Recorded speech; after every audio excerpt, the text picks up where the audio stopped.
Já vi empresas adoecer, já vi pessoas adoecerem. Qual o papel da liderança nisso? Qual é o papel que o líder tem nesse controle? Hoje a gente vai conversar sobre isso aqui no Falando da Mente, eu, André Ricotti. Um prazer incrível estar aqui com o Marcelo Bravo. Tudo bem, Marcelo? Bom te rever. O pessoal não sabe, mas a gente já trabalhou junto há muito tempo, né? Marcelo é VP aí da Xerox do Brasil, né? Muito saudosa, né? Trabalhei lá por muito tempo também. Marcelo, obrigado por ter aceito o convite. Né? Vocês vão estar vendo que eu estou num lugar diferente hoje aqui. Eu vim visitar o Marcelo, realmente. E eu queria hoje pegar a tua ajuda para a gente falar um pouco sobre liderança, né? A gente fala aqui muito no canal sobre saúde mental, sobre as pessoas cada vez mais se autoconhecerem e às vezes parece que isso não se conecta com a empresa, né? Então, primeiro eu queria rapidamente aí, Marcelo hoje é um líder, lidera pessoas, só para o pessoal poder entender um pouquinho também quem é o Marcelo, né?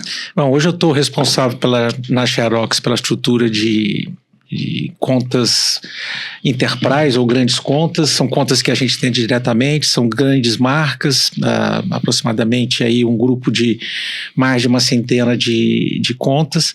Tem um grupo que trabalha comigo, diferentes perfis, mas na essência da minha história dentro profissionalmente, naquilo que eu creio, no que eu vi dentro do mundo de negócios, a liderança tem um papel fundamental, principalmente quando a gente olha que tudo e qualquer coisa que a gente faz depende de pessoas. Sim. Se a gente pegar o tripé básico, que apesar de alguns acharem que ele está obsoleto, que é pessoas, processo e tecnologia, processo é mudado por pessoas, tecnologia é construída por pessoas. E então, o fato da gente ter um mundo com uma dinâmica acelerada implica numa aceleração natural das pessoas, e a liderança tem papel fundamental para compreender isto e poder tanto orientar quanto se reorientar, porque se a liderança também não se reorientar como autoconhecimento, como processo básico, ele não tem como ajudar ninguém, porque ele precisa primeiro se ajudar. Então eu vejo como fundamental o papel da liderança, e principalmente a gente olha muito no mundo corporativo, os líderes muitas vezes com muita ênfase naquilo que vende, naquilo que faz parte do seu negócio, na marca, na empresa, mas tudo isso é resultante do somatório ou da combinação, não gosto de usar a palavra somatório, que parece que você tem um limite, mas da combinação do que as pessoas podem realizar. E cada pessoa é diferente. E hoje, num cenário em que você tem um mundo que ele é exponencial, a exponencialidade de diferentes gerações, se a gente olhar... É absurdo o que a gente está vivendo hoje, né? Se você pegar os meus pais e talvez aí um pedaço da nossa geração, a gente convivia com 2, no máximo 3 gerações ao mesmo tempo por conta da longevidade. E hoje você tem 5, 6 gerações. Sim, gerações, primeiro, você tem idades diferentes, níveis de maturidade diferente, culturas diferentes, necessidades diferentes, um bombardeio de um monte de novidades ao redor. Então você tem em cada circunstância, de fato, um momento exponencial muito diferente. E você não pode tratar como tratava há algumas décadas atrás. E é engraçado, porque agora você falou, e eu estava pensando justamente isso, né?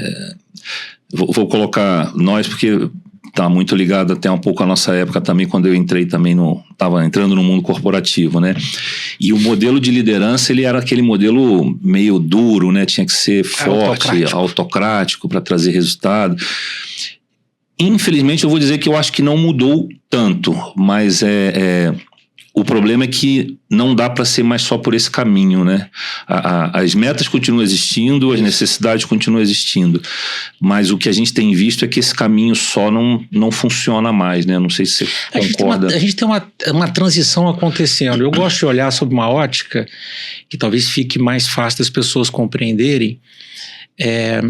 A gente vem de um processo que eu chamo um processo binário, de um modelo cultural da Revolução Industrial, em que você tinha... E a gente vê isso na sociedade até hoje. Você vem num processo em que, por exemplo, você está construindo uma peça, ela está na linha de produção, se ela está com defeito, você exclui.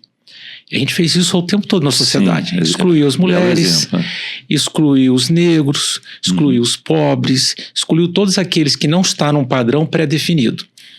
E existia uma certa previsibilidade porque você vivia isto no dia a dia, e era uma regra que a gente, apesar de conviver e deixar as pessoas desconfortáveis, ela acontece até hoje.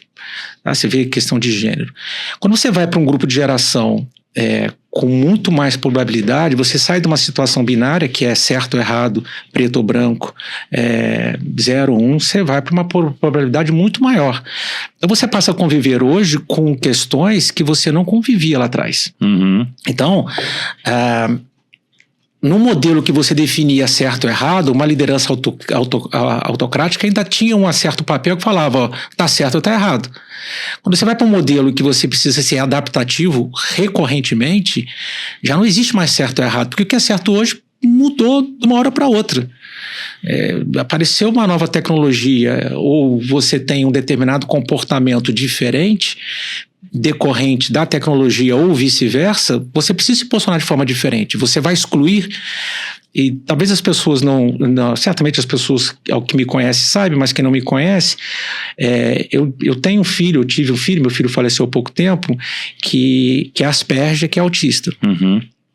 E o que eu mais vi no processo principalmente educacional, foi levar-lhe nas escolas que são inclusivas. Uhum.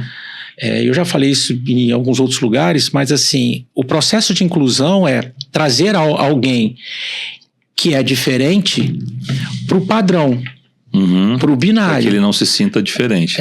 Só que não funciona. Porque ele é diferente. Uhum. E ser diferente não significa que ele é melhor ou pior, ele só é diferente. Uhum. Você tem muito mais probabilidades de diferenças do que você tinha anteriormente. 0 ou 1, preto ou branco, rico ou pobre. Hoje você tem uma nuance muito mais ampla. Então, quando você olha para esse cenário, quem tem que se adaptar são aqueles que são binários, que tem que compreender para onde vai e procurar se incluir nos novos grupos. Quando isso acontece e você começa a ver essa transição e você tem que conviver com as duas ao mesmo tempo, que não tem como, você não tem como desligar o mundo de uma hora para outra. Você vai ter gente que tem um nível de entendimento ainda no autocrático, e você vai ter gente que está num processo exponencial, liberal. E quando você entra nesse cenário, qual é o certo, qual é o errado? Não existe certo e errado, depende de cada momento. Então, assim, a minha convicção, vendo o que aconteceu com o meu filho esse tempo todo, não dá para dizer certo, porque algumas coisas não funcionavam com o Rafael. Sim, mas esse, até meus sentimentos, você já tinha falado, mas